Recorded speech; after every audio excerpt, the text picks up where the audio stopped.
Now, we're all quick to say, yes, I was a sinner, but a God hater. I hated God. What do you mean I hated God? It's exactly what the Bible teaches in Romans chapter 1. You hated God. As a matter of fact, let me share with you something. Sunday morning is the greatest hour of idolatry in America. Did you know that?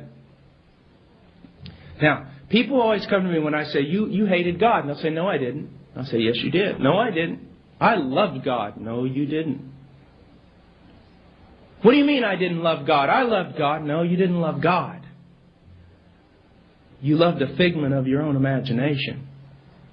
You know, pastors sometimes will ask me to come and teach on the attributes of God, and I'll always say, you probably don't want me to do that. Why? Because it'll probably split your church. Teaching on the attributes of God will split my church. Yes, it will. Because if I start teaching on the love of God, fine. But if I start teaching on the justice of God, the holiness of God, the sovereignty of God, I'll make it about 3 days in most churches, if that long. And then you know what will happen? People will start standing up and go, that's not my God. I could never love a God like that.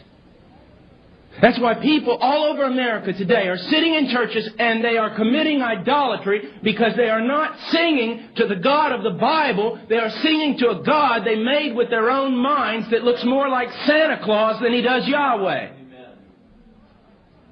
Well, that's my God. Well, good luck.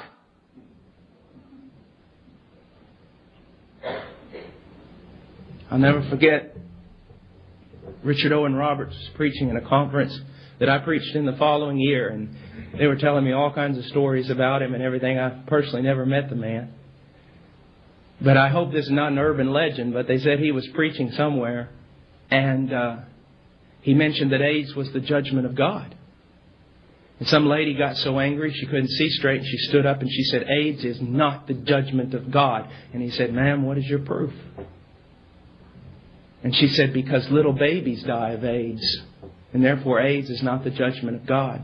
And Richard Owen Roberts said this, how many little babies do you think God killed when He flooded the earth in the time of Noah? You don't love a God like that, do you? He's not politically correct. You think about it. We're talking about God. We're talking about a God that is wonderful and as terrible as He is wonderful. As C.S. Lewis always said, and I'm fond to repeat, He's not a tame lion. And let me tell you something, young people. There's this idea today in your music and everything else that in order to be relevant, you've got to look like the world, sound like the world. Well, I got news for you. In order to be relevant, the only way to be relevant is to be totally different from the world.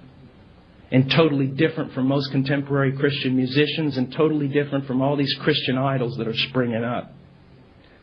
I would prefer that we put all of them in a boat, send them to an island somewhere, and sing the doxology as we cut them loose and let them float. Because it does more harm than it does good. You want to be relevant? Then don't be politically correct. Be biblically correct. Oh, you're probably going to get stoned or burned at the stake. But you'll go out with the glory of God upon you.